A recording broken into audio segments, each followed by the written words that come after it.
Hello everyone, welcome to engineers point. आज हम पढ़ेंगे प्रेशर मेजरमेंट डिवाइस। पिछली क्लास में हम measurement of pressure chapter start किए थे और दो टॉपिक को कवर किए थे, एटमॉस्फेरिक प्रेशर और प्रेशर स्केल, जिसमें प्रेशर स्केल में बताए थे कि positive gauge pressure, negative gauge pressure और एब्सोल्यूट प्रेशर क्या होते हैं। अब इस मेजरमेंट ऑफ प्रेशर चैप्टर में बस ये मोटा मोटा कहें कि एक ही टॉपिक बचा है, तो हाँ एक ही टॉपिक बचा है जिसका नाम है प्रेशर मेजरमेंट डिवाइस। यानी इस चैप्टर में अब हम डिवाइसों को पढ़ेंगे, उन डिवाइसों को पढ़ेंगे जिससे हम प्रेशर को मेजरमेंट करेंगे। लेकिन डिवाइस बहुत सारे डिवाइस हैं, तो बहुत सारे डिवाइस का स्टडी करना है, लेकिन सभी डिवाइसों का कंसेप्ट लगभग में एक ही है।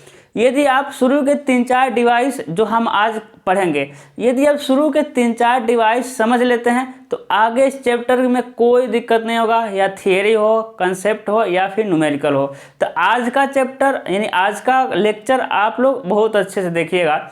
आज हम पढ़ेंगे प्रेशर मेजरमेंट डिवाइस। तो सबसे पहले हम लिख लेते हैं कि प्रेशर मेजरमेंट डिवाइस का क्लासिफिकेशन कैसे कैसे किया गया है और ये कितने प्रकार के होते हैं। फिर उसमें से हम एक एक पढ़ते रहेंगे तो आपको समझ आता रहेगा कि ये डिवाइस पढ़ चुके इसको पढ़ना है, ये डिवाइस पढ़ चुके इसको पढ़ना है। तो शुरू में हम समझाने का काम कम करेंगे, अभी सारे डिवाइस को हम लिखेंगे। सारे डिवाइस को लिखने के बाद हम उसको एक एक को लेकर के समझाएंगे, ठीक है। तो घबराना बिल्कुल नहीं कि सर समझा नहीं रहे, लिख ही रहे हैं, क्योंकि सबसे पहले क्लासिफिकेशन कर लें, उसके बाद डिटेल में सब क्या करेंगे हम समझाएंगे। क्या हमारा टॉपिक है? प्रेशर मेजरमेंट डिवाइस, ठीक है ना। क्या है मेरे लाल? प्रेशर मेजरमेंट, है ना, प्रेशर मेजरमेंट डिवाइस। अब देखिएगा, अब प्रेशर मेजरमेंट डिवाइस को ना दो आधार पे बांटा गया है।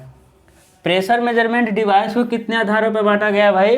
दो आधार पे बांटा गया है। एक है आपका द्रव स्तंभ के, क्या है, द्रव स्तंभ के संतुलन पर आधारित, द्रव स्तंभ के संतुलन पर आधारित, संतुलन पर आधारित। और दूसरा क्या है आपका स्प्रिंग, या दूसरा क्या है स्प्रिंग या अचल भार, अचल नहीं अचल, स्प्रिंग या अचल भार के संतुलन पर आधारित, के संतुलन पर आधारित, ठीक है।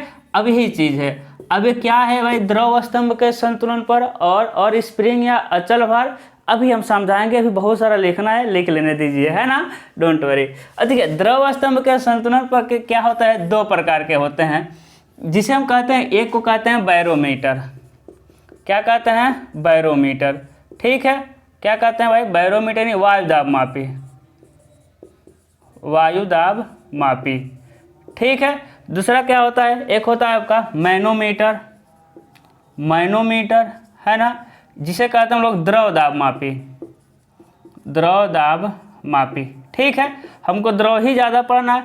अब द्रव दाब मापी ना कई तरह का होता है, कई तरह का, बेसिकली दो ही तरह का होता है। द्रव दाब मापी कितने तरह का होता है? दो तरह का होता है। एक होता है आपका सिंपल मैनोमीटर, सिंपल मैनोमीटर, ठीक है, सिंपल मैनोमीटर यानी कि साधारण या सरल द्रव दाब मापी। लिख दें मेरे लाल, सरल या साधारण द्रव दाब मापी, द्रव दाब मापी। दूसरा क्या होता है आपका डिफरेंशियल द्रव दाब मापी, डिफरेंशियल, ठीक है, डिफरेंशियल मैनोमीटर। क्या होता है आपका? डिफरेंशियल मैनोमीटर यानी विभेदी, विभेदी द्रव दाब मापी। ओके, क्या हो जाएगा आपका? विभेदी द्रव दाब मापी। अब सिंपल मैनोमीटर कितने तरह के हैं? कहेंगे सर कितना तरह का? हाँ, इसीलिए कह रहे हैं सबसे पहले हम क्लासिफिकेशन कर लें, ठीक है। अब सिंपल मैनोमीटर कितने तरह से बताइए? 3 तरह से। सिंपल मैनोमीटर 3 तरह से। पहला होता है पीजोमीटर, PIEZOMETER, यानी क्या हो गया आपका? पीजोमीटर, जिसका नाम ही है क्या? पीजोमीटर। अभी एक एक के बारे में हम समझाते हैं, ठीक है। पहला क्या हो जाएगा? पीजोमीटर। दूसरा क्या हो जाएगा? यूट्यूब मैनोमीटर, यूट्यूब मतलब यू वाला, यू अक्षर वाला, है ना, जिस पे वीडियो देख रहे हैं वो यूट्यूब नहीं है। यूट्यूब क्या हो जाएगा मेरे लाल? यूट्यूब मैनोमीटर, ठीक है। यानी कि यूट्यूब मतलब होता है यू नली द्रव दाब मापी, ट्यूब मतलब होता है नली, यू नली द्रव दाब मापी। ये पूरा हम डिवाइस के बारे में पहले लिख रहे हैं, ठीक है। इसके बाद पढ़ना है हमको पीजोमीटर, U2 मैनोमीटर, फिर क्या होगा भाई सेंसिटिव मैनोमीटर, क्या मेरे लाल सेंसिटिव मैनोमीटर, सेंसिटिव मैनोमीटर मतलब क्या होता है, सेंसिटिव मतलब संवेदी, हिंदी थोड़ा देख लीजिएगा, संवेदी द्रव दाब मापी, इन सारे डिवाइस को पढ़ना है। अब सेंसिटिव द्रव दाब मापी दो तरह से, हाँ ये भी दो तरह से, सेंसिटिव द्रव दाब मापी दो तरह से। पहला हो जाएगा आपका सिंगल कॉलम मैनोमीटर, मतलब क्या कहना पड़ेगा आपको, सिंगल कॉलम सेंसिटिव मैनोमीटर, हाँ सिंगल कॉलम सेंसिटिव मैनोमीटर, ये तो पूरा वर्ड हुआ। दूसरा हो जाएगा इंक्लाइंड ट्यूब सेंसिटिव मैनोमीटर, ऐसे लिख रहे हैं इंक्लाइंड ट्यूब सेंसिटिव मैनोमीटर, ठीक है। सिंगल कॉलम मतलब एकल नलिका संवेदी द्रव दाब मापी, ये हो जाएगा आपका आनत नली सेंसिटिव मैनोमीटर, ठीक है।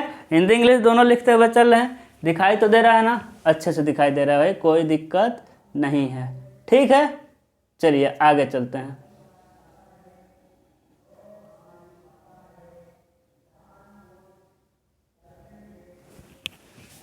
चलिए अब क्या करेंगे भाई, अब किसका करेंगे, डिफरेंशियल मैनोमीटर का। इतना हो गया। अब देखिए सारे के बारे में पढ़ना है, अभी इन सबको हम समझाते हैं, पहले और लिख ले, अभी इसको लिखना है और इसको लिखना है, ठीक है। अब देखिए डिफरेंशियल मैनोमीटर है ना, डिफरेंशियल मैनोमीटर को मिटाते हैं यहाँ से, थोड़ा सा इसमें कई क्लासिफिकेशन हो जाएंगे, यहाँ लेके चलते हैं। क्या हो जाएगा आपका डिफरेंशियल मैनोमीटर, ठीक है, यानी कि विभेद करेगा भाई, विभेद यानी दो में भेद करेगा, द्रव दाब मापी, ठीक है।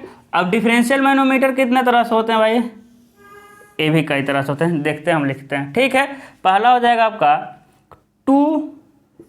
टू पीजोमीटर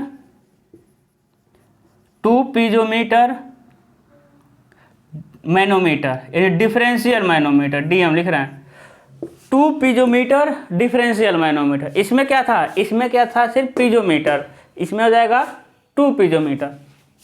दूसरा क्या आ जाएगा आपका U2 मैनोमीटर, देखिएगा ध्यान दीजिएगा, U2 डिफरेंशियल मैनोमीटर, थोड़ा शॉर्टकट में लिख रहे हैं क्योंकि जगह नहीं है, ध्यान दीजिए। इसमें था U2 मैनोमीटर, देखिए इसमें इसी का आधार पर वो होता है, देखिए piezometer 2 piezometer tube differential manometer, 2 piezometer, ये है U2 मैनोमीटर, लेकिन ये क्या है U2 डिफरेंशियल मैनोमीटर, ठीक है। अगला आता है क्या, अगला आता है इसी में आएगा इन्वर्टेड U2 मैनोमीटर, उल्टा inverted U2 differential manometer, DM differential manometer को DM लिख रहे हैं, इन्वर्टेड U2 डिफरेंशियल मैनोमीटर। और फिर अगला क्या आ जाएगा, चौथा है ना, जगह नहीं है, चौथा क्या आ जाएगा आपका, यही आ जाएगा आपका सेंसिटिव मैनोमीटर, क्या आ जाएगा मेरे लाल, यही वाला सेंसिटिव मैनोमीटर, ठीक है ना। आ जाएगा आपका सेंसिटिव, क्या आ जाएगा आपका सेंसिटिव डिफरेंशियल मैनोमीटर, क्या आ जाएगा आपका सेंसिटिव डिफरेंशियल मैनोमीटर। अब देखिए, अब इसमें सेंसिटिव डिफरेंशियल मैनोमीटर दो तरह का, सिंगल कॉलम इंक्लाइंड ट्यूब, इसमें क्या होता है सेंसिटिव डिफरेंशियल मैनोमीटर 3 तरह का होता है। कितने तरह का मिलेगा आपको, 3 तरह का मिलेगा। पहला आ जाएगा आपका, देखिएगा पहला क्या आ जाएगा, single column sensitive differential meter, यही चीज़ है, सिंगल कॉलम सेंसिटिव है ना, single column sensitive differential manometer, ठीक है, single column sensitive differential manometer. दूसरा क्या होता है आपका inclined tube sensitive differential manometer, inclined tube sensitive differential manometer, ठीक है ना, inclined tube sensitive differential manometer. तीसरा क्या हो जाएगा two liquid double column enlarged manometer, differential manometer. हाँ, इसका बड़ा नाम है और इसको पढ़ना भी नहीं, ठीक है। Two liquid double column enlarged differential manometer, ठीक है। ये सिर्फ किसका क्लासिफिकेशन है? द्रव स्तंभ के संतुलन के आधार पर। अभी हमको क्या पढ़ना है? स्प्रिंग या अचल भार के आधार पर। तो ये छोटा सा है ना। ये होता है पहला, क्या होता है आपका बॉर्डर नली दाब गेज, बॉर्डर नली दाब गेज। दूसरा क्या होगा? डायफ्राम दाब गेज। अरे यार,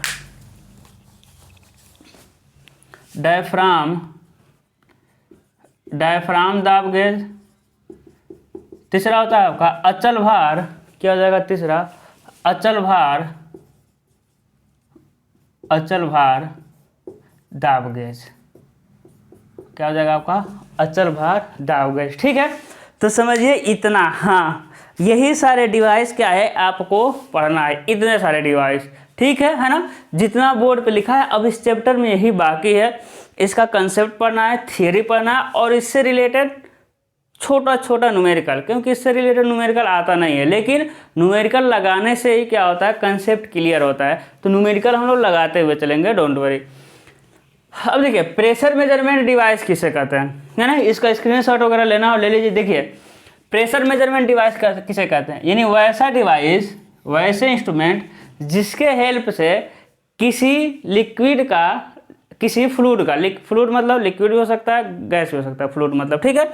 हम क्या करें कि ऐसे डिवाइस जिसकी सहायता से किसी फ्लूइड का प्रेशर मेजरमेंट करते हैं, उसे क्या कहते हैं? Pressure measurement device. Pressure measurement device कितने होते हैं? दो होते हैं। एक होता है द्रव स्तंभ के संतुलन पर आधारित, दूसरा क्या होता है? स्प्रिंग या अचल भार के संतुलन पर आधारित। अभी हम किस पे फोकस करेंगे? अभी हम फोकस करेंगे किस पे मेरे लाल? द्रव स्तंभ के संतुलन पर आधारित।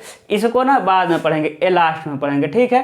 ये सारे मशीनें होती हैं, छोटी छोटी मशीनें होती हैं, ठीक है। तो इसको हम बाद में डील करेंगे।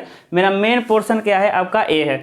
तो द्रव स्तंभ के संतुलन पर आधारित, संतुलन, है ना। तो द्रव स्तंभ के संतुलन आज हम संतुलन नहीं कर पा रहे हैं यार, ऐसा कभी कभी हो जाता है, कोई वर्ड निकलता ही नहीं। एक बार फंस गया ना, बार बार फंसेगा, ठीक है। तो क्या हो जाएगा? द्रव स्तंभ के बैलेंस पर आधारित। मतलब क्या हुआ कि प्रेशर को कैसे मेजर करेंगे? द्रव स्तंभ से संतुलन में करके। जैसे द्रव स्तंभ के संतुलन कैसे करेंगे? अब खुद देखिए, हम कह रहे थे कितना वायुमंडलीय दाब आएगा, तो क्या 76 सेंटीमीटर पारा। यानी द्रव स्तंभ क्या? द्रव मतलब पानी नहीं समझना है, द्रव मतलब कोई भी लिक्विड क्या है मेरे लिए? द्रव ही है, ठीक है। तो हम कह रहे थे कितना वायुमंडलीय दाब आ रहा है, तो कह रहे थे पारा 76 सेंटीमीटर चढ़ेगा, या फिर लिक्विड 10.34 मीटर चढ़ेगा तो वायुमंडलीय दाब के बराबर देगा। तो वायुमंडलीय दाब को किससे हम बैलेंस कर रहे थे? पारे से या फिर द्रव से, यही तो कर रहे थे, है कि नहीं? अभी पीछे ही जस्ट किया। तो वैसे हम कितना उसके अंदर प्रेशर है, उसके अंदर मतलब पानी, कहीं पानी रखा हुआ है, पानी हम कर रहे हैं, कहीं लिक्विड रखा हुआ है, तो किसी बिंदु पर कितना प्रेशर है, उसको किसके थ्रू मापेंगे? द्रव स्तंभ के थ्रू इसको संतुलन में करेंगे। अभी हम करेंगे, डोंट वरी, अभी हम करेंगे, ठीक है। यानी द्रव के साथ क्या करना है? किसी द्रव के साथ संतुलन में करके जब प्रेशर को मेजर करते हैं, जिसे कहते हैं द्रव स्तंभ के संतुलन पर आधारित प्रेशर मेजरमेंट इंस्ट्रूमेंट। ध्यान दीजिएगा, अभी हम जस्ट पहले ही मेजर में करेंगे किसका? बैरोमीटर। अब क्या होता है? बैरोमीटर होता है, एक होता है मैनोमीटर। अब बैरोमीटर से क्या मापते हैं? हम पढ़ा चुके हैं आपको, जब हम वायुमंडलीय दाब पढ़ाए थे, है ना, एटमॉस्फेरिक प्रेशर, उसी में बताए थे कि वायुमंडलीय दाब को किससे मेजर करते हैं? बैरोमीटर से। और बैरोमीटर को किसने बनाया है? टार्सेली नामक वैज्ञानिक ने, है ना। ये दोनों बताए थे। तो देखिए, बैरोमीटर क्या है, मोटा मोटा लेके चलिए बैरोमीटर को हम क्या करते हैं? पढ़ाई देते हैं, ठीक है। देखिए, पहला क्या हम पढ़ेंगे? बैरोमीटर। छोटा सा टॉपिक है ना, इसको हम यहीं खत्म कर दे रहे हैं, तो द्रव स्तंभ के संतुलन वाला भी आपको समझ आएगा। अब देखिए, बैरोमीटर क्या होता है कि बैरोमीटर हम पढ़ रहे हैं, ठीक है। बैरोमीटर क्या होता है कि सबसे पहले एक नली लेते हैं, यूट्यूब लेते हैं, मतलब सॉरी, इस क्या लेते हैं? एक नली लेते हैं। नली ले लिया, ठीक है। इसमें क्या भर देंगे भाई? पारा। इसमें क्या भरेंगे? पारा भरेंगे। पारा द्रव है, है कि नहीं, क्या भर दिया, पारा। अब कहेंगे सर पारा ही क्यों भरेंगे, अभी हम बताते हैं पारा क्यों भरेंगे। ठीक है, एक नली लेंगे, इसमें क्या भर देंगे, पारा। उसके बाद एक बर्तन लेंगे भाई, एक क्या ले लेंगे हम, बर्तन लेंगे। बर्तन में भी क्या रहेगा आपका, पारा। बर्तन में भी क्या रहेगा आपका, पारा भरा रहेगा। ठीक है, हम क्या पढ़ रहे हैं, बैरोमीटर यानी वायु दाब मापी। ठीक है, सबसे पहले एक नली लेंगे जिसमें पारा भर देंगे, और एक बर्तन लेंगे जिसमें क्या भर देंगे, पारा। अब देखिए बर्तन का साइज नहीं है, लेकिन नली का जो मिनिमम डाया है ना, मिनिमम डाया वो कम से कम 12.8 mm होना चाहिए। यानी जो बैरोमीटर जो नली लिए हैं, इसी तरह का नली है, इसी तरह ढक्कन की तरह नली है, इसका डाया कितना, एक कांच का नली है, ध्यान रखिएगा, किसका नली है, कांच का। इसका डाया कम से कम 12.8 मीटर होना चाहिए। अब 12.8 मीटर कम से कम क्या होना चाहिए, क्योंकि जानते हैं हम पढ़े थे आपको केशिका क्रिया, कैपिलरी एक्शन। कैपिलरी एक्शन आपको पढ़ा चुके हैं। केशिका क्रिया क्या होता है भाई, जब द्रव होता है वो क्या करता है, वो क्या करता है, द्रव जो होता है वो बगल वाले, बगल मतलब कि जो भी आप लिए हैं, जैसे कांच का लिए हैं, तो बगल वाले दीवार से होते हुए थोड़ा सा ऊपर उठ जाता है ना। केशिका क्रिया इसे ही कहते हैं कि जब कोई द्रव अपने सामान्य जल तल से थोड़ा ऊपर उठता है या नीचे गिरता है, उसे क्या कहते हैं, केशिका क्रिया, है ना, उसे केशिका क्रिया कहते हैं। तो 12.8 mm से अधिक जब लेंगे ना डाया, तो केशिका क्रिया उस कंडीशन में नहीं होता है ना। जब हम केशिका तो पढ़ाए थे, हम बताए थे कि बहुत पतली नली, जब बहुत कम व्यास वाले नली को, है ना, ऐसा कहे थे। तो जो नली लेना हो कितना लेना, 12.8 mm से अधिक। ऐसा इसलिए क्योंकि 12.8 mm से अधिक व्यास का नली लेने पर केशिका क्रिया नहीं होता। ठीक है, और जो हाइट होना चाहिए, जो हाइट होना चाहिए ना, इसका हाइट कितना होना चाहिए भाई, कम से कम 80 सेंटीमीटर।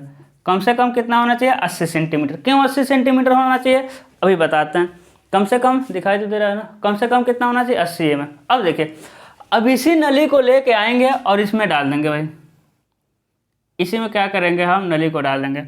अब जितना फालतू इसमें से निकलना रहेगा ना, देखिएगा, अब जितना इसमें से फालतू निकलना रहेगा वो इधर निकल आएगा, और जो बचेगा उसी को क्या करेंगे, हम माप लेंगे। जो बचेगा उसी को क्या करेंगे, माप लेंगे भाई। इसमें कुछ ऊंचाई तक, इससे कुछ ऊंचाई तक क्या रहेगा, लिक्विड चढ़ा रहेगा, उसी को मेजर कर लेंगे। और प्रेशर निकालना होगा तो प्रेशर निकालेंगे, रो जी। किसका रो, इसी का रो, मतलब जो द्रव लिए हैं उसी का रो। जी आप जानते हैं 9.8, और एच कितना इसमें चढ़ा हुआ है, इसको क्या कर लेंगे, गुणा कर लेंगे, आ जाएगा वहाँ प्रेशर कितना है ना। तो इससे क्या मेजर करते हैं, देखिए आप खुद सोचिएगा। ये वायुमंडलीय दाब, वायुमंडल में खुला है ना, जिससे क्या मेजर करते हैं, वायुमंडलीय दाब। अब खुद सोचिए, यदि इस पानी को इधर से हम दबाएं तो बताइए इसके द्रव तल ऊपर बढ़ेगा कि नहीं बढ़ेगा, बिल्कुल बढ़ेगा, है ना। तो इसीलिए बैरोमीटर से हम क्या मापते हैं, वायुमंडलीय दाब। क्या मापते हैं मेरे लाल, वायुमंडलीय दाब मापते हैं। अब बताइएगा वायुमंडलीय दाब क्या होता है कि 76 सेंटीमीटर पारे का, तो ये कितना सेंटीमीटर तक पानी इसमें उठेगा, पानी कह रहे हैं पारा, इसमें कितना सेंटीमीटर उठेगा, 76 सेंटीमीटर उठेगा। इसीलिए कम से कम कितना हाइट का लेना चाहिए पारा, 80 सेंटीमीटर का, क्योंकि 76 सेंटीमीटर उठता है। यही यदि पानी से मापते तो कितना सेंटीमीटर लेना पड़ता है, इसकी लंबाई 11 मीटर। हाँ 11 मीटर लेना पड़ता है इसकी लंबाई, क्योंकि वायुमंडलीय दाब पर पानी का कितना संतुलन करता है स्तंभ, 10.34। ठीक है, एक चीज़ें समझ आई। पहला क्या है, द्रव। अब देखिए लिक्विड से ही तो वायुमंडलीय दाब, ये वायुमंडलीय दाब है जो तीर का निशान में बनाए। ये वायुमंडलीय दाब को किससे संतुलन में किए हैं, इस द्रव के साथ संतुलन में किए हैं, है कि नहीं। किससे संतुलन में किए हैं भाई, इस द्रव के साथ संतुलन में किए हैं। अभी इसी तरह बहुत सारे द्रव स्तंभ के साथ हम संतुलन में करेंगे। आपको समझ आया क्या, बैरोमीटर। बैरोमीटर क्या है, एक 12.8 mm से अधिक डाया का एक नली लेते हैं जिसमें पारा भर देते हैं, तथा एक बर्तन लेते हैं जिसमें पहले से ही पारा भरा हुआ है। नली को उल्टा उसमें क्या करते हैं, रख देते हैं। एक्स्ट्रा पारा बर्तन में आ जाता है। जितना वायुमंडलीय दाब रहेगा उतना ही ऊंचाई पर नली में क्या होता है, आपका नली में पारा उठ जाता है। उस ऊंचाई को मेजर करते हैं। हम जानते हैं P = रो जी एच होता है। ऊंचाई को मेजर किए हुए पारे का घनत्व तो पता है, जी पता रहता है, एच मेजर के गुणा कर देते हैं, मेरा आ जाता है कितना प्रेशर है ना। तो ये क्या बताता है, वायुमंडलीय दाब। अब समझते हैं कि हम समझते हैं क्या कि पारा ही क्यों लेते हैं। आगे आप देखेंगे बहुत सारे हम पढ़ेंगे, सब में क्या लेंगे, मैक्सिमम क्या, सब में एक दो को छोड़ के क्या लेंगे हम, पारा। पारा क्यों लेते हैं ध्यान दीजिएगा, है ना। हम क्या कर रहे हैं कि पारा ही क्यों लिए हैं, प्रेशर मेजरमेंट करने के लिए पारा ही क्यों लिए हैं। तो देखिए पारा लेने का रीज़न, पहला रीज़न क्या है कि लंबाई हमको कम ज़रूरत पड़ता है, लंबाई कम ज़रूरत है, ठीक है ना। क्योंकि पारा क्या होता है ना, बहुत अधिक घनत्व होता है ना। दूसरा क्या है, इसका घनत्व डेंसिटी क्या है, एकदम अधिक होता है, ठीक है। तो पारा क्यों लिए हैं कि इसका घनत्व अधिक होता है। घनत्व अधिक होने के कारण इसकी लंबाई, इस नली की लंबाई, आगे हम बहुत सारे नली देंगे, नलियों की लंबाई की कम आवश्यकता पड़ती है। यदि वही पारा के जगह इससे कम घनत्व वाला कोई द्रव लेंगे तो अधिक लंबी नली की आवश्यकता पड़ेगी, है ना। खुद पानी का देखिए, पारा 76 सेंटीमीटर में ही वायुमंडलीय दाब को माप देता है, पानी 11 मीटर लाना पड़ेगा, 10.34 मीटर। तो दो रीज़न हुआ, इसकी कम लंबी नली की जरूरत पड़ती है, पारे का घनत्व अधिक होता है। जो तीसरा होता है ना, पारे का वाष्प दाब, वेपर प्रेशर, वाष्प दाब कम होता है। क्या होता है भाई, पारे का वाष्प दाब कम होता है। मतलब क्या हुआ, वाष्प दाब आप जानते हैं, देखिएगा वाष्प दाब क्या होता है, हम बताए थे जब वेपर प्रेशर पढ़े थे कि एक लीजिए पानी भर दीजिए, पानी एक बर्तन में रखिए, ऊपर से ढक्कन रख दीजिए, तो आप देखेंगे ढक्कन में बहुत सारे पानी का कण जमा हो जाता है। कैसे, यानी कि आप किसी ठंडी जगहों पर, किसी ठंडी यानी रूम के टेम्परेचर पर पानी रखें ना, तब भी वो धीरे धीरे उड़ता ही रहता है ना। वाष्प बनेगा, जैसे देखिए कहने का मतलब है, देख ऊपर से ढक दीजिए, इसमें क्या है, पानी है, तो धीरे धीरे उड़ेगा, क्या करेगा, धीरे धीरे उड़ेगा। यही वाष्प इस पानी पे जो दाब डालता है उसे कहते हैं वाष्प दाब, उसे क्या कहते हैं, वाष्प दाब। तो पारे का वाष्प दाब बहुत कम होता है। इससे क्या फायदा होता है, इससे जो वैल्यू मिलता है हमको करेक्ट मिलता है। कैसे देखिएगा, ऐसा ही नली था भाई, ऐसा ही नली था ना, किसमें, अभी हम मापे थे बैरोमीटर में, यहाँ तक पारा था। अब इसमें देखिए, अब यदि वाष्प दाब कम नहीं रहता, पारे का वाष्प दाब कम नहीं होता, तो इस स्थान पे देखिए, किस स्थान पे भाई, इस स्थान पे क्या मिलता है, वाष्प दाब। और वाष्प दाब इसको क्या करता है, नीचे थोड़ा सा दबा देता है, तो वैल्यू क्या मिलता है, इनकरेक्ट मिलता है। लेकिन पारे का वाष्प दाब बहुत ही कम होता है, पारा जल्दी उड़ता ही नहीं है, ठीक है। तो ये भी एक रीज़न है कि हम क्या लेते हैं, पारा को लेते हैं। और एक इम्पॉर्टेंट रीज़न, चौथा रीज़न क्या है कि जो पारा होता है ना, वो कांच की दीवार को नहीं भिगोता, कांच की दीवार को नहीं भिगोता, है ना। जो पारा होता है वो कांच की दीवार को नहीं भिगोता। बताइए, हम पढ़े थे कोहेजन एडहेशन, हम क्या पढ़े थे पिछले चैप्टर में, कोहेजन एडहेशन। तो पिछला चैप्टर देख रहे हैं ना, बहुत इंपॉर्टेंट है, वो बेसिक चीज़ें हैं, है तो इजी, ऐसा नहीं है बहुत हार्ड है, समझने में दिक्कत होगा, इजी है, लेकिन बहुत आगे सारे चैप्टरों में काम आने वाला, ठीक है। अब जानते हैं कोहेजन क्या होता है, जब एक कण अपने ही कण से आकर्षण करता है। एडहेशन क्या होता है, जब एक कण किसी दूसरे कण के साथ, यानी दूसरे मटेरियल के कण के साथ आकर्षण करता है। तो पारे का कोहेजिव फोर्स क्या होता है, बहुत अधिक होता है। पारे का कोहेजिव फोर्स क्या होता है, बहुत अधिक होता है, जिसके कारण पारा अपने में ही बंधा रहता है, तो कांच की दीवार को नहीं भिगोता। तो ये सारे रीजन है, हमको कैलकुलेशन करने में, यानी प्रेशर मेजरमेंट डिवाइसों में हम पारे का यूज़ मैक्सिमम करते हैं, क्योंकि पारा यूज़ करने से बहुत सारी सुविधा हो जाती है। लंबाई कम रहता है, वैल्यू करेक्ट आता है, वैल्यू एकदम करेक्ट आता है, बहुत सारे भी हम देखे हैं, ठीक है। तो बैरोमीटर कंप्लीट हुआ, आसान सा टॉपिक है, आता है, ठीक है। अब मैनोमीटर मतलब, अभी देखिए ये वायु दाब मापी था, वायु मतलब वायुमंडलीय दाब माप रहा था, द्रव दाब मापी यानी क्या होता है, पहला क्या होगा, वायु दाब मापी तो हम पढ़ लिए, लेस इंपॉर्टेंट है, लेकिन ये भी द्रव स्तंभ के संतुलन पर आधारित था, तो हम पढ़े। दूसरा द्रव दाब मापी, यानी अब हम किसको मापेंगे, द्रव को मापेंगे। जैसे कि देखिए, एक क्या है आपका, एक क्या है, द्रव दाब मापी। जैसे कि द्रव दाब मापी कितने तरह का होता है, द्रव को मापेंगे। अब ये द्रव कैसा भी हो सकता है, अभी इसमें बताएंगे। ये द्रव दाब मापी क्या हो सकता है, कैसा भी हो सकता है, मतलब द्रव हो सकता है किसी टंकी में, हो सकता है किसी टंकी में पानी हो सकता है किसी, देखिए ये टंक हो गया, टंकी में पानी हो सकता है पानी पाइप में बह रहा हो सकता है पानी कहाँ बह रहा हो, पाइप में बह रहा हो। तो बहते हुए द्रव को या फिर रुके हुए द्रव के दाब को किससे मापेंगे, मैनोमीटर, है ना। किसी बिंदु पर मापना हो, अभी हम सारा डिटेल में देखेंगे, अभी मोटा मोटा समझा दे रहे हैं कि आखिर में हम क्या लिखे हुए हैं। तो बहते हुए द्रव हो या फिर स्टेबल द्रव हो, उसके दाब को किसके थ्रू मापेंगे, मैनोमीटर। अभी मैनोमीटर दो तरह का होता है, सिंपल मैनोमीटर और डिफरेंशियल मैनोमीटर। अब देखिए सिंपल मैनोमीटर तो सिंपल है, डिफरेंशियल क्या करता है, डिफरेंशियल ना डिफरेंट करके मापता है। अभी बताते हैं, पहले सिंपल को बता दें। अब पीजोमीटर क्या होता है, देखिए पीजोमीटर मतलब होता है कि पीजोमीटर कुछ नहीं है, एक बस नली है। जैसे देखिए एक क्या हो गया, पीजोमीटर को बता रहे हैं यहाँ बता रहे हैं पीजोमीटर को। देखिए एक क्या रहेगा, एक टैंक में पानी है, सॉरी पानी, हम जनरली पानी ही लेते हैं, लेकिन कोई भी लिक्विड है मान लीजिए। अब क्या होगा ना, जिस बिंदु पर हमको प्रेशर ज्ञात करना है उस बिंदु पे थोड़ा सा होल करेंगे, थोड़ा सा क्या करेंगे, होल करेंगे और एक नली लगा देंगे। देखिए क्या लगा देंगे भाई, एक हम नली लगा दिए, देखिए होल किए और क्या लगा दिए, नली लगा दिए। अब ये देखिए, अब प्रेशर ऊपर से है, अब प्रेशर है, अब जितने ऊंचाई तक पानी उठ जाए, जितने ऊंचाई तक पानी उठ जाए उसको माप लेंगे हम, एच। जितनी ऊंचाई तक इस नली में, इसको ही कहते हैं पीजोमीटर ट्यूब। क्या कहते हैं मेरे लाल, इसे कहते हैं पीजोमीटर ट्यूब कहते हैं इसे। क्या कहते हैं, पीजोमीटर ट्यूब। यानी जितनी ऊंचाई तक पानी उठता है उसको माप लेते हैं। और पी इक्वल टू जानते हैं रो जी एच होता है। हो गया आपका रो जी एच से प्रेशर निकलेगा, जिस बिंदु पे ज्ञात करना उसी बिंदु पे लगाते हैं, है ना। जिसे कहते हैं पीजोमीटर ट्यूब। तो हो गया आपको पीजोमीटर। अब यूट्यूब मैनोमीटर क्या होता है, अब यूट्यूब मैनोमीटर में क्या करते हैं कि हो सकता है भाई प्रेशर इसमें बहुत अधिक हो, तब कुछ नहीं करते यूट्यूब मैनोमीटर में, बस यूट्यूब हो जाता है। यू मतलब देखिए इस आकार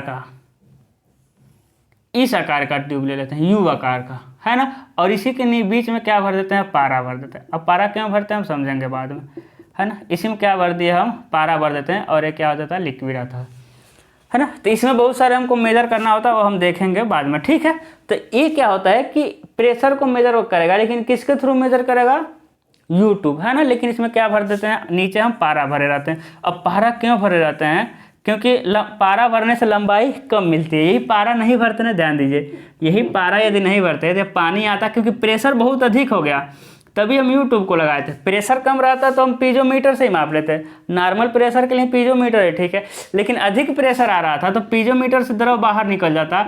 यदि इसमें पारा नहीं डालते तो पानी बहुत ऊंची बहुत लंबी हमको नली की आवश्यकता पड़ती। लेकिन हम इसमें क्या भर देंगे, पारा भर देंगे। तो पारा हैवी होता है ना, पारा क्या होता है, हैवी होता है।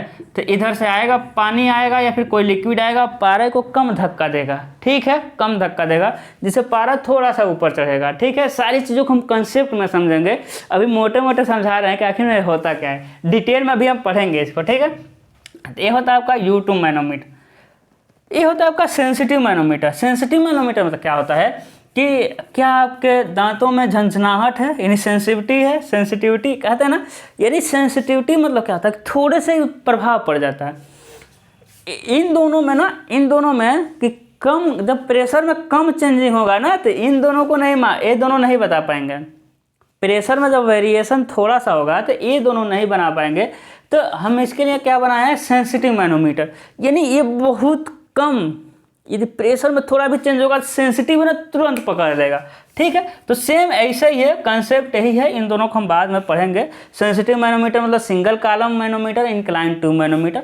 यहाँ तक जाते जाते आप फैमिलियर हो जाएंगे, यहाँ तक सारी चीज़ें हो जाएगा। तो सेंसिटिव क्या होता है, बहुत कम प्रेशर को भी आसानी से माप देता है, ठीक है। तो ये था आपका सिंपल मैनोमीटर। डिफरेंशियल मैनोमीटर क्या है, ए डिफरेंशियल मैनोमीटर क्या करेगा, दो प्रेशर में डिफरेंट करेगा। दो प्रेशर में डिफरेंट मतलब जैसे एक नली है, देखिए ये नली है, इसमें पानी बह रहा था, पानी में कोई भी लिक्विड बह रहा था। अब यहाँ का प्रेशर में कितना अंतर है, ए मेजर करेगा कौन, डिफरेंशियल, डिफरेंट बताएगा, डिफरेंस बताएगा। ये तो हम कह रहे थे, क्या करेगा, डिफरेंस बताएगा। जैसे कि जिस बिंदु पे आपको ज्ञात करना है, इस बिंदु पे पीजोमीटर एक नली लगा दीजिए, एक नली लगा दीजिए। अब बताइए इसमें पानी उठ जाएगा, इसमें जितना पानी उठ जाएगा, जितना प्रेशर रहेगा उतना उठेगा, माप लेंगे और दोनों में अंतर ज्ञात करेंगे, कितना प्रेशर में अंतर है। बाकी हम डिटेल में अंदर पढ़ाएंगे, ठीक है। एक एक को ले करके पढ़ाना है। यूट्यूब मैनोमीटर यानी क्या करना है कि अब हमको ना इसी पाइप के अंदर क्या लगा देंगे, यूट्यूब लगा देंगे भाई। देखिए ये ऐसा यूट्यूब लगा देंगे, देखिए ये यू के आकार का है ना, यूट्यूब, ठीक है। यूट्यूब हम ऐसा लगाएंगे, वो यू नहीं होगा, वो तो उल्टा हो जाएगा, नीचे लगाएंगे वो यू आकार का हो जाएगा। जिस बिंदु पे हमको प्रेशर मापना होगा, ए बिंदु पे, बी बिंदु पे, ये हो जाएगा यूट्यूब डिफरेंशियल मैनोमीटर। और नीचे वाले को हटा के इन्वर्टेड यूट्यूब डिफरेंशियल मैनोमीटर हो जाएगा, ऊपर हो जाएगा इन्वर्टेड यूट्यूब डिफरेंशियल मैनोमीटर, ठीक है। उसके बाद आप जानते हैं सेंसिटिव मैनोमीटर, बहुत छोटे से प्रेशर वेरिएशन को भी ये पकड़ लेगा। सेंसिटिव मैनोमीटर हम पढ़ेंगे सारी चीज़ें, ठीक है। तो यही सारा चीज़ आपको पढ़ना है, बस आपको एक दो शुरू का समझना है। देखिए बैरोमीटर तो आसान है, ये सब सबसे अलग है, ठीक है। बैरोमीटर समझने से कुछ नहीं होगा, बैरोमीटर तो सबसे अलग है। ये क्या है, वायु दाब मापी है, लेकिन हमको मेन फोकस करना है द्रव दाब मापी को। यानी पीजोमीटर, यूट्यूब मैनोमीटर यदि आप समझ गए तो आपके लिए क्या हो जाएगा, आसान हो जाएगा। क्या आसान हो जाएगा भाई, आपके लिए आसान हो जाएगा पूरा चैप्टर, ठीक है। तो चलिए मिटाते हैं।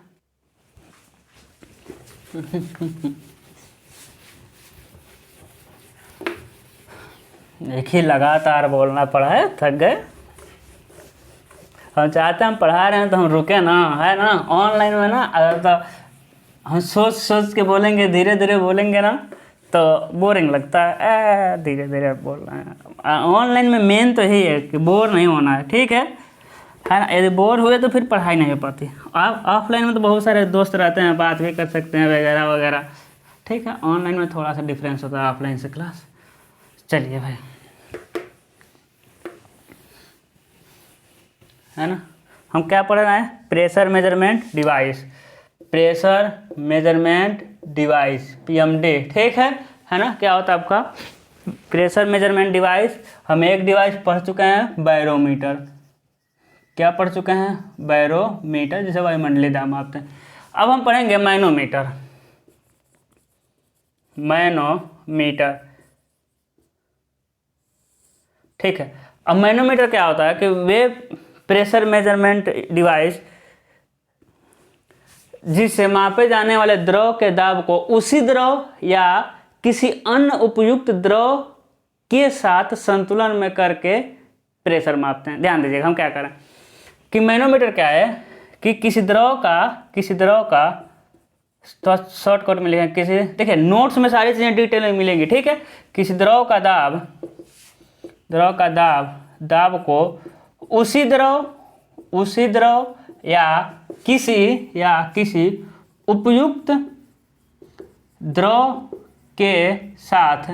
उपयुक्त द्रव के साथ संतुलन में करके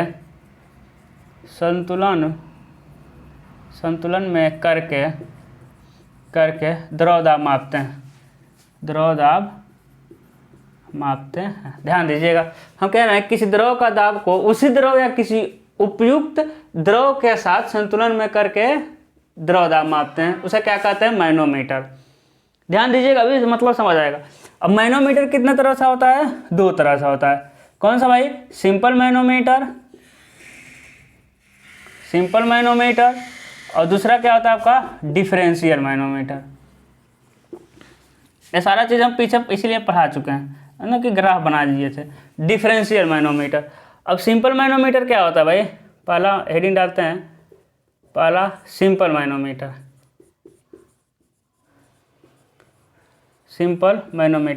देखिए सिंपल मैनोमीटर क्या होता है, एक नली होती है। सिंपल मैनोमीटर क्या होता है, सिंपल मैनोमीटर होता है एक नली होता है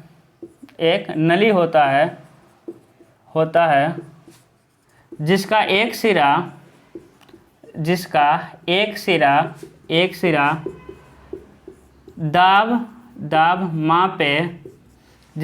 सिरा दाब मापे जाने वाले स्थान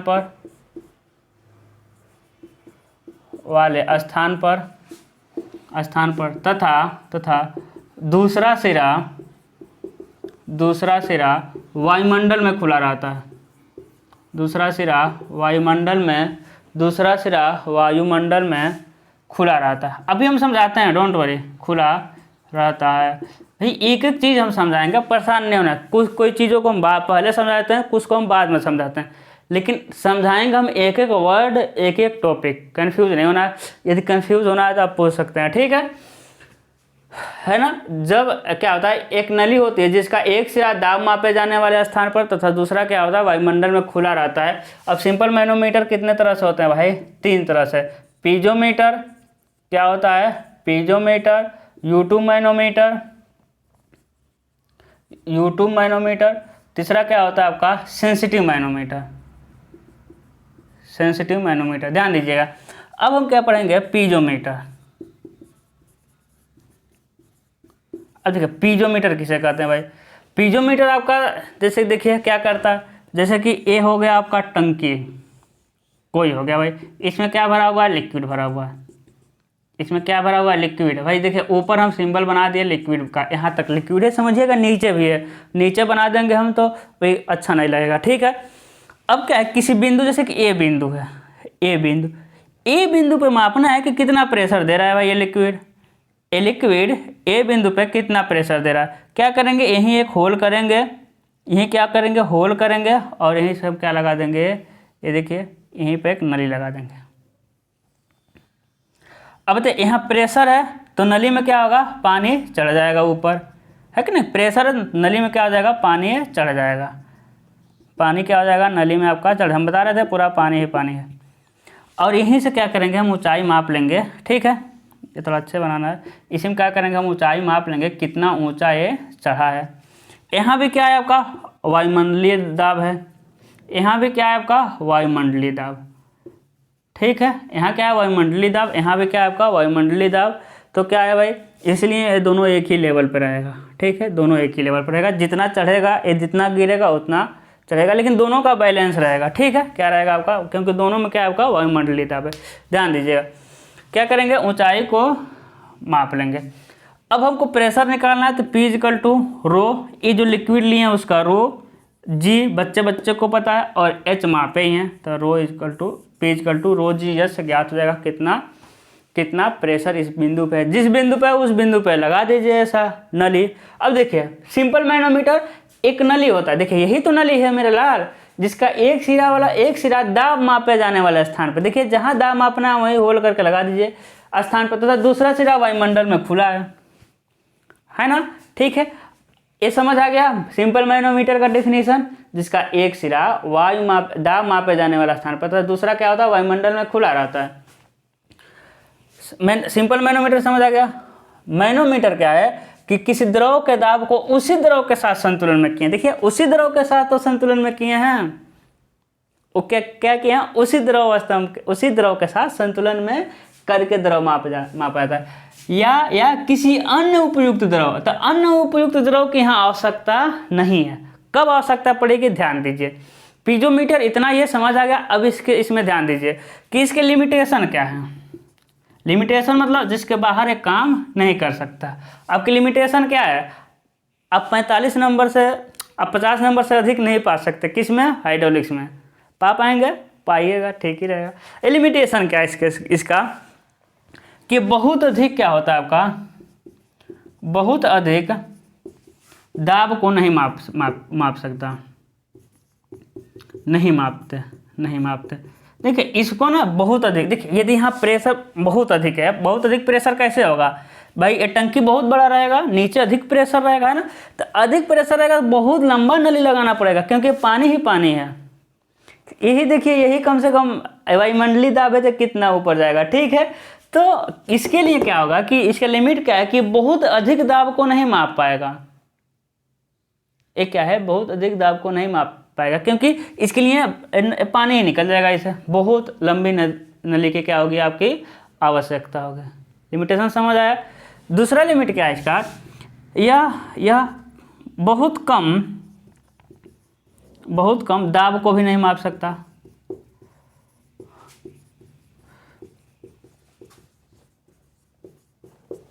क्या है कि बहुत कम दाब को भी नहीं माप सकता। मतलब क्या है, हम अभी पीछे बताए थे सेंसिटिव मैनोमीटर, ये क्या होता है भाई, ये तो हम आपको बता सकते हैं, लेकिन जब मापा जाएगा तभी पता चलेगा कि जब प्रेशर में बहुत, जैसे कि यहाँ है ना, यहाँ है तो थोड़ा सा मान लेते, थोड़ा सा क्या इसमें भर दिया, थोड़ा सा पानी भर दिया, थोड़ा सा एकदम थोड़ा सा पानी भरे हैं तो इसमें चेंजिंग होगा, आपको पता ही नहीं चलेगा।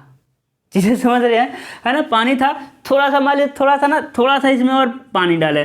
भाई जब थोड़ा सा पानी डाले तो कुछ ना कुछ तो प्रेशर डालेगा, लेकिन थोड़ा सा जब पानी इसमें और बढ़ाएं, पानी का मतलब कुछ भी कोई भी लिक्विड, थोड़ा सा इसमें और लिक्विड डालें छोटा सा, तो इसमें वेरिएशन ही नहीं हुआ है।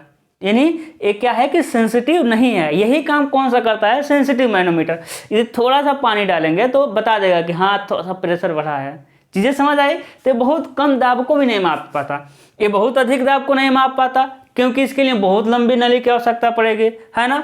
तो क्या होगा, पानी बाहर निकलने लगेगा, प्रेशर अधिक रहेगा। तो बहुत कम दाब को भी नहीं माप पाता है। और क्या करता है, यह सिर्फ पॉजिटिव गेज प्रेशर को मापता है। यह किसको मापता है भाई, को मापता है। एक किसको मापता है, सिर्फ पॉजिटिव गेज प्रेशर को मापता है। यानी ये वैसे प्रेशर को मापेगा जिसका दाब वायुमंडलीय दाब से अधिक हो। यह वैसे प्रेशर को मापेगा जिसका दाब वायुमंडलीय दाब से अधिक हो। चीज़ें समझ आ रही हैं, क्योंकि वायुमंडलीय दाब से कम नेगेटिव में मापेगा ही नहीं भाई, इसमें चढ़ेगा तभी तो मापेगा, और इसमें चढ़ेगा तभी जब वायुमंडलीय दाब से अधिक दाब हो। ठीक है, तो इसके क्या है, लिमिटेशन है। अब इसी सारे लिमिटेशन को, सारे नहीं, इसमें से इस लिमिटेशन को, किस लिमिटेशन को भाई, निगेटिव को, या फिर बहुत अधिक दाब को। देखिए बहुत कम दाब को तो सेंसिटिव वाला मापेगा, बहुत कम दाब को कौन मापेगा, सेंसिटिव वाला। इन दोनों समस्याओं के समाधान के लिए हम अगला लाते हैं क्या, यूट्यूब मैनोमीटर। अगला क्या लाते हैं, यूट्यूब मैनोमीटर। ठीक है, तो चलिए भाई यूट्यूब मैनोमीटर लाते हैं। ठीक है ना, क्या लाते हैं, यूट्यूब मैनोमीटर। चलिए अब यूट्यूब मैनोमीटर क्या करेगा, निगेटिव प्रेशर को भी मापेगा और बहुत अधिक प्रेशर को भी मापेगा। ध्यान दीजिए कैसे। उसके बाद उसके अलावा पीजोमीटर में एक और चीज़ समझ लीजिए कि यह सिर्फ अभी तो जो पानी था स्टैटिक था, ये स्टैटिक के साथ साथ किसी पाइप में भी प्रेशर को माप सकता है। जैसे देखिए किसी पाइप में मान लीजिए पानी बह रहा है, अब ये पाइप बहुत लंबा है ना, ऐसा ही है, तो बस आपको सर्कल दिख रहा है। अब क्या है भाई, पानी मतलब कोई लिक्विड बह रहा है पाइप में, अब क्या करना है, यहीं लगा दीजिए। अब कितना भी रहेगा प्रेशर इसमें उठ जाएगा, जिस बिंदु में मापना है माप लीजिए, जितना भी रहेगा उठ जाएगा। ठीक है ना, यही माप लीजिए कि कितना प्रेशर इस सेंटर वाले बिंदु पर है। तो किसी पाइप में बहते हुए द्रव का भी प्रेशर पीजोमीटर की हेल्प से मापते हैं। ठीक है, लेकिन यही बात है कि अधिक प्रेशर को नहीं माप सकता, क्योंकि पानी निकलने लगा, कोई भी लिक्विड है तो क्या रहेगा, निकलने लगता है। ठीक है, अब हम पढ़ेंगे दूसरा यूट्यूब मैनोमीटर। क्या पढ़ेंगे, यूट्यूब मैनोमीटर। अब यूट्यूब मैनोमीटर में देखिएगा, जैसे कि क्या था भाई, जैसे देखिए ये पाइप है, पाइप में भाई कोई भी लिक्विड भरा हुआ है, कोई भी क्या है, लिक्विड भरा हुआ है, जिसका घनत्व क्या है, मेरे लाल, रो। कोई भी लिक्विड भरा है जिसका घनत्व क्या है, रो। अब मान लीजिए ए बिंदु पे क्या ज्ञात करना है आपको, प्रेशर। अब यहीं क्या करना है आपको, होल करना है, ए बिंदु पे होल करना है, और क्या हो जाएगा आपका, यहीं से देखिए, यहीं से U2, देखिए यू आकार का हो गया।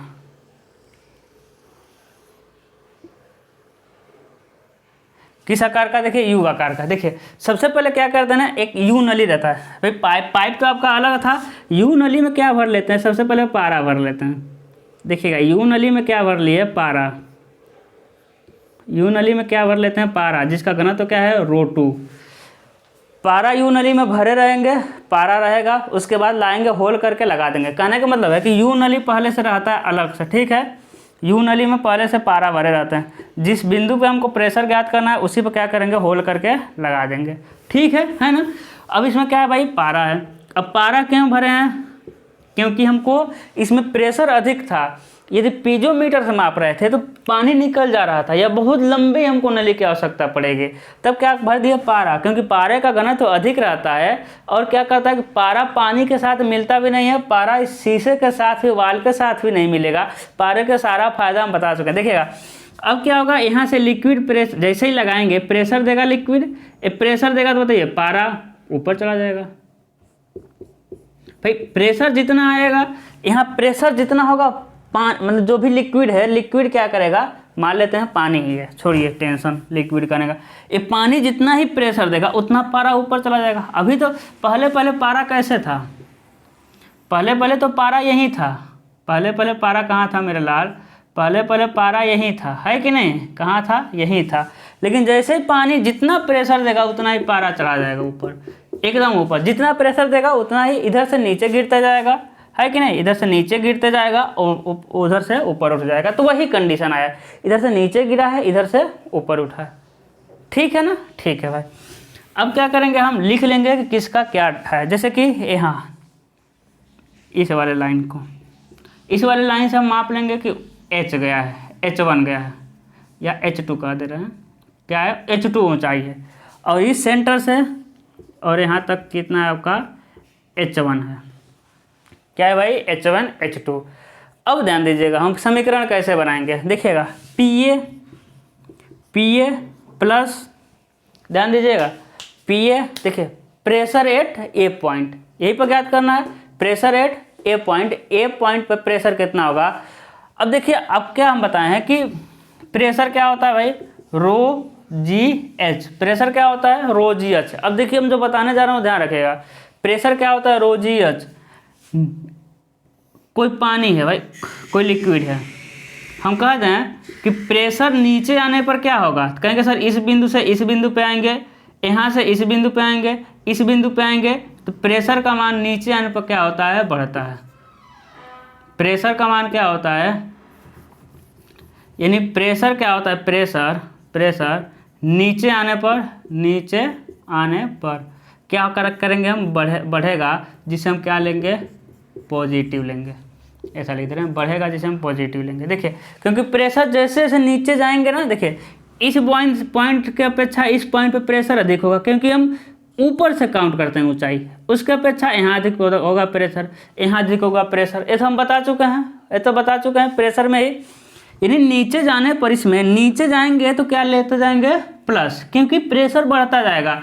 और आप जान गए कि प्रेशर जब ऊपर जाएंगे तो ऊपर जाने पर क्या हो जाएगा आपका, माइनस होगा, घटेगा प्रेशर क्या होगा, प्रेशर ऊपर जाने पर घटेगा, जिसको हम कैसे लेंगे, निगेटिव। भाई जितना नीचे अब चलते जाइए प्रेशर का मान बढ़ता जाएगा, है ना, तो उसे हम पॉजिटिव लेंगे। और नीचे जाने पर प्रेशर का मान क्या होता है, ऊपर जाने पर प्रेशर का मान क्या होता है, घटता जाता है। ऊपर जाएंगे प्रेशर क्या होता जाएगा, घटता जाएगा, तो हम उसको निगेटिव लेंगे। इन तीन चीज़ को याद रखना है, तीनों कंसेप्ट। और चौथा कंसेप्ट क्या है कि सभी क्षैतिज सतहों पर दाब क्या होता है, दाब समान होता है। ध्यान दीजिएगा, सभी क्षैतिज सतहों पर दाब क्या हो जाएगा आपका, समान हो जाएगा। इन 4 पॉइंट को याद रखना है। पहला, प्रेशर का फार्मूला सबको पता है, रो जी एच। दूसरा कि नीचे आने पर प्रेशर बढ़ता है, जिसे हम पॉजिटिव लेंगे। अभी हम समीकरण बनाने वाले हैं, ठीक है। उसके बाद तीसरा क्या है, कोई ऊपर जाने पर प्रेशर घटता है, जिसे निगेटिव लेते हैं। और चौथा क्या है कि सभी क्षैतिज तलों पर प्रेशर क्या होता है, एक समान होता है। अभी सारा हम टर्म इसमें अप्लाई करेंगे। देखिएगा यहाँ क्या है, ए बिंदु पर आपको प्रेशर ज्ञात करना है, तो क्या इसके देखिए ए हो जाएगा, इसे लिख देंगे बी हो जाएगा सी। अब हम नीचे आएंगे तो नीचे आने पर देखिए, नीचे आने पर प्रेशर क्या होगा, बढ़ेगा। इससे अधिक प्रेशर आपका यहाँ होगा, तो नीचे आने पर प्रेशर बढ़ेगा। कितना प्रेशर बढ़ेगा देखिएगा, प्लस रो1, क्योंकि रो देखिए A1 हो जाएगा, रो1 क्योंकि पानी का घनत्व तो क्या है, रो1 है, रो जी और ए वाला कितना नीचे है, H1। ये समझ आई, रो1 रो जी एच होता है फार्मूला। तो भाई इसका यही तो प्रेशर दे रहा है, यही लिक्विड, तो कितना रो1 जी, कितना नीचे H1। उसके बाद ध्यान दीजिएगा, हम क्या कर रहे थे कि सभी हॉरिजॉन्टल सतहों पे दाब एक समान होता है। यानी अब बी पर पहुंचे तो बी डैश पे पहुंच गए, यानी यहाँ प्रेशर और यहाँ प्रेशर सेम होगा। कहेंगे कैसे बताइए, चलिए देखते हैं। यदि हम लिखें इसको अच्छे से लिखें, ध्यान दीजिएगा, लिख ही देते हैं। देखिए फिर यदि यहाँ से यहाँ वाला ऊंचाई, यदि ए वाला ऊंचाई यहाँ पे एच ले लेते हैं, देखिएगा तो इस ट्यूब में इस ट्यूब में चलिए लिख दे रहे हैं, इस वाले ट्यूब में कितना आ जाएगा, इस वाले ट्यूब में, और नीचे जा रहे हैं तो देखिएगा √2, क्योंकि अब पारा का घनत्व तो √2 है, GH। इस वाले में नीचे चले गए, अब यहाँ से यहाँ ऊपर जाएंगे, -√2GH। देखिए दोनों कट जाएगा ना, जितना नीचे आए उतना ही ऊपर गए मेरे लाल, जितना नीचे आए उतना ऊपर गए, क्या हो जाएगा आपका, कट जाता है। ठीक है, तो इसीलिए इसको क्या करते हैं, इग्नोर मार देते हैं। कहने का मतलब हम देख लेंगे कि किस पॉइंट पे नीचे कटने का चांस है, जितना नीचे आएंगे उतना ही ऊपर जाएंगे, तो क्या हो गया, कट गया। इसलिए हम कहें हॉरिजॉन्टल सतहों पे क्या होगा आपका, हॉरिजॉन्टल पे क्या होगा, प्रेशर क्या होगा, सेम होगा। ठीक है, अब ध्यान दीजिए, प्लस क्या होगा, प्लस, हाँ प्लस क्या हो जाएगा आपका,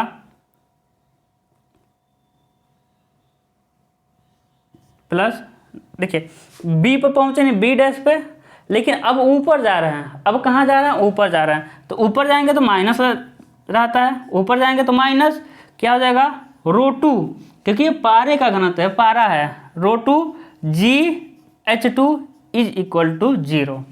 वायुमंडलीय दाब को हम क्या मान लेते हैं, यहाँ वायुमंडलीय दाब है, यहाँ क्या है भाई, PATM, और वायुमंडलीय दाब को हम क्या माने हैं, 0, क्योंकि सारा गेज प्रेशर है, वायुमंडलीय दाब को क्या माने हैं, प्रेशर। अब बताइए नीचे पारा भर दिए हैं, तब बहुत अधिक प्रेशर रहेगा, तब पारा थोड़ा सा ऊपर उठेगा, ठीक है ना। तो ये क्या हो गया, ध्यान दीजिए, सिंपल मैनोमीटर यह एक नली होता है जिसका एक सिरा दाब मापे जाने वाले स्थान पर तथा दूसरा वायुमंडल में खुला रहता है। चीज़ें समझ आ गई, खुला है। लेकिन मैनोमीटर क्या है, किसी द्रव के दाब को उसी द्रव, अभी पीजोमीटर में तो उसी द्रव के साथ स्तंभ संतुलन किए थे, या किसी अन्य उपयुक्त द्रव के साथ संतुलन में करके, देखिए वो मेरा अन्य उपयुक्त द्रव क्या है, पारा है ना। तो दोनों डिफरेंस समझ आया, मैनोमीटर मतलब किसी अन्य उपयुक्त द्रव के साथ भी हम संतुलन में करते हैं। चीज़ समझ आई, तो क्या हो गया, √1GH2 = यहाँ आ गए हम लोग, यहाँ वायुमंडलीय दाब क्या है, 0। अब हमको P1 ज्ञात करना है, तो P1 = क्या आ जाएगा, ये माइनस को उधर ले जाएंगे, प्लस √2GH2, ये हो जाएगा -√1GH1। ये फार्मूला हुआ। हाँ यही याद रखना होगा। इस देखिए अब इस फार्मूले को अलग अलग तरह से लिखा जाता है, आपको परेशान बिल्कुल नहीं होना है, हो सकता है थोड़ा कम समझ आया हो, है ना। लेकिन जैसे जैसे हम बहुत सारे पढ़ना, आप देखेंगे कितना सारे लिखे थे, आपको सारी चीज़ें समझ आती रहेगी। ध्यान दीजिए, P1 हम छोटा तो नहीं लिख रहे हैं भाई, ऐसा ना हो छोटा लिख रहे हैं, थोड़ा डर लगता है, ठीक है ना, कि कहीं छोटा ना लिख दें।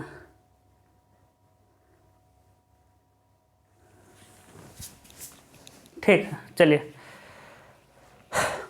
तो P1 = इसको क्या लिख सकते हैं, W, यानी वेट डेंसिटी क्या होता है, ρg होता है कि नहीं। तो देखिए इसे लिख सकते हैं W2H2 माइनस ए हो जाएगा आपका W1H1, ऐसा लिख सकते हैं, है ना।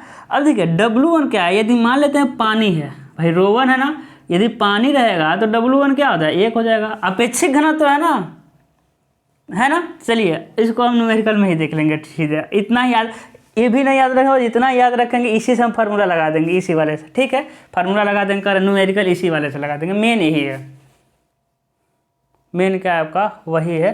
तो आई होप आपको समझ आया होगा, ठीक है। देखिए अभी क्या, अभी ये टर्म जो है ना ए प्लस में आ रहा है, हम क्या कहते हैं कि ये यूट्यूब मैनोमीटर को बनाया क्यों गया, कि अधिक प्रेशर मापने के लिए, तो वो तो आपको समझ आ रहा है भाई, यहाँ यूट्यूब लग गया, पारा भर गया, तो बहुत अधिक प्रेशर आएगा तो कम उठेगा, ठीक है। लेकिन नेगेटिव प्रेशर को कैसे मापता है उसको देख लेते हैं, क्योंकि नेगेटिव प्रेशर को भी मापता है, ठीक है। उसके बाद उससे पहले एक और देख लेते हैं, है ना, एक कई तरह से देख लेंगे अभी, डोंट वरी।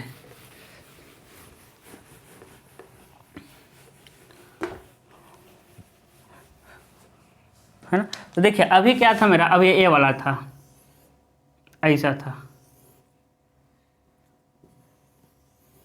जिसमें यहाँ तक भरा था पारा, ठीक है, इधर क्या था, पानी था। तो प्रेशर एट ए कितना आया था, √2GH2 माइनस √1GH1, यही तो था। अब ध्यान दीजिएगा, अब ना बहुत ज़्यादा अंतर नहीं आएगा, बस इतना समझ आ गया तो सारा समझ आएगा, और आएगा, डोंट वरी, क्योंकि हम कुछ छोड़ने वाले नहीं। देखिए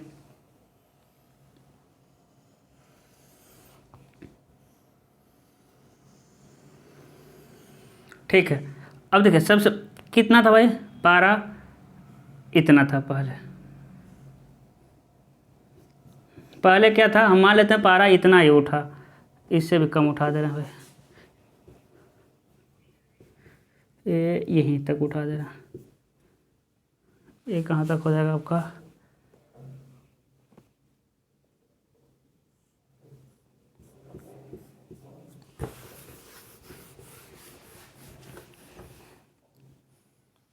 भाई अलग अलग कंडीशन हो सकते हैं ना, है ना। पारा यहाँ से पारा है और यहीं तक है, ठीक है ना। इधर क्या हो जाएगा आपका, पानी हो जाएगा, ठीक है। ए हो जाएगा बिंदु ए बिंदु से यहाँ तक की ऊंचाई क्या हो जाएगा आपका h1, और यहाँ तक की ऊंचाई है ना, जहाँ तक पारा है यहाँ तक की ऊंचाई क्या हो जाएगा आपका h2, क्या हो जाएगा आपका h2, ठीक है। h1 हो जाएगा, ये हो जाएगा आपका h2, और यहाँ क्या हो जाएगा आप जानते हैं, यहाँ हो जाएगा आपका वायुमंडलीय दाब PATM, क्या हो जाएगा आपका वायुमंडलीय दाब, ठीक है। इसका घनत्व को ρ1 और इसका घनत्व क्या कहते हैं ρ2। अब देखते हैं कितना प्रेशर आ रहा है। भाई ऐसा भी तो कंडीशन हो सकता है, ऐसा थोड़ी है कि एकदम मतलब ऊपर ही चढ़ेगा, वो तो प्रेशर के हिसाब से कितना चढ़ेगा कितना नहीं चढ़ेगा, ठीक है। तो माना इस कंडीशन में, ठीक है।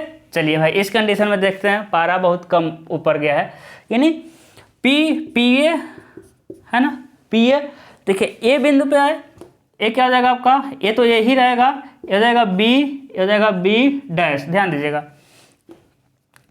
चलिए इसे C लिख दे रहे हैं। अब ए सब किस पे आएंगे, C पर, तो देखिए H1 है और घनत्व तो ρ1 है, तो नीचे आ रहा है ना प्लस ρ1G(H1).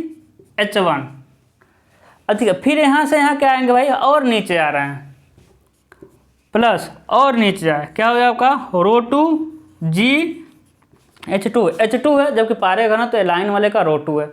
अब B पर गए समझिए, B' पे गए, और B' पे ना B पे गए समझिए, B' पे गए, और B' पे वायुमंडलीय दाब को हम कितना मानते हैं 0, यानी अभी तक हम गेज दाब, मैनोमीटर के सहायता से हम किस दाब को निकालते हैं, गेज दाब को। हाँ जेईई में क्वेश्चन आता है कि गेज दाब को किससे मेजर करते हैं, तो मैनोमीटर को, क्योंकि देखिए वायुमंडलीय दाब को हम क्या लिख रहे हैं 0, ठीक है। अब ध्यान दीजिए, अब P1 इजकल टू क्या, PA इजकल टू क्या आ जाएगा, अब पूरा माइनस में चला जाएगा, देखिए ρ1G(H1) प्लस ρ2G(H2), बताइए पूरा माइनस में चला गया भाई, पूरा उधर जाएगा 0 को उधर तो माइनस होगा। देखिए यानी प्रेशर माइनस, तभी तो इधर गया है भाई, तभी तो ये ऊपर नहीं उठा है, जितना भरे थे उसमें और अंदर घुस गया है ना। यानी ये किसको माप दिया, ये नेगेटिव प्रेशर को भी क्या कर दिया, माप दिया। देखिए फार्मूले थे, तो यही था आपका क्या, यही इसीलिए पीजोमीटर के बाद हम किसको डेवलप किए थे, आपको U2 मैनोमीटर को, ठीक है। U2 मैनोमीटर हो गया। कल हम पढ़ेंगे सेंसिटिव, कल हम इसका 1 घंटे का क्लास हो गया है, कल इसका हम न्यूमेरिकल लगाएंगे, किसका, पीजोमीटर और U2 मैनोमीटर का न्यूमेरिकल लगाएंगे। छोटू सा न्यूमेरिकल है, न्यूमेरिकल लगाने से ही कंसेप्ट बिल्डअप होता है, ठीक है। और कल ही हम सेंसिटिव मैनोमीटर ख़त्म भी कर देंगे, ठीक है। तो आज के लिए बस इतना ही। वीडियो को ज़्यादा से ज़्यादा लोगों तक शेयर करिए। All the best.